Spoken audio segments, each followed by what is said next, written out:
hope you'll join me in stepping back into that moment of history when it was a lot darker and they said the weather was just about like it is today and the whole world shook. After we have a moment of silence and the church bells will ring, Gayla Barron's going to come up, our historian, and tell us a little bit about the event. Then we will walk to the rural cemetery. There will be a lane of the wreath, and we will read the names of those who died in the earthquake that are buried there. The devastation occurred mostly within a 20-block radius of where we are now. Standing here 100 years ago, you would have seen devastation all around you.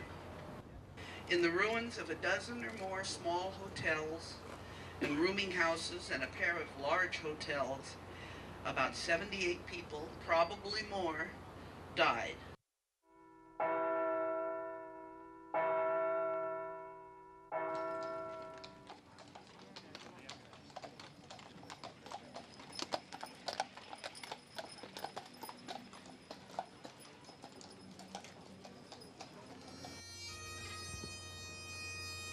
This morning we are here to remember those who died in 1906. More than 70 people died in Santa Rosa. 16 are laid to rest at the monument over here. Many more are laid to rest in these knolls at Oddfellows Cemetery, in Healdsburg, San Rafael, Ukiah, Oregon, even Canada.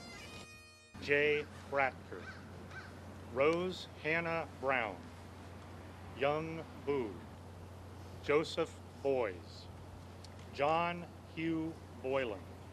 We connect with things by names. It's part of speech.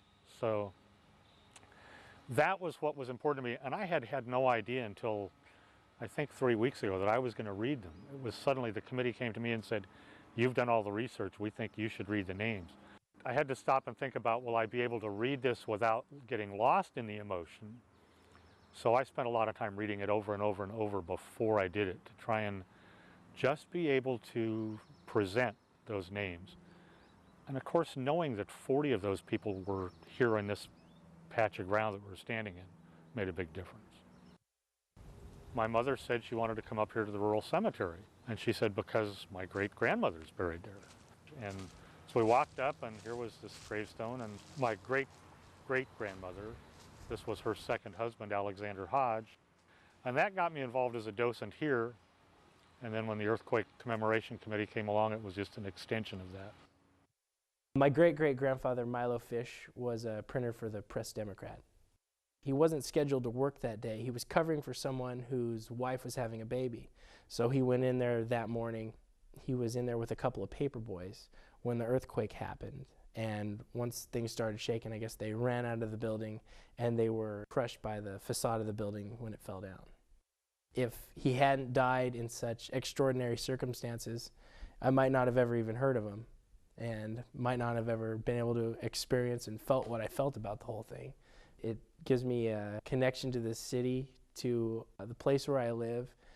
When I'm driving down the streets of Santa Rosa, it's just really weird thinking that, you know, in the early 1900s, my relatives were walking around here in the very same city. It just looked totally different. One thing I would like to say is just express my thanks for all the people that worked so hard on the event.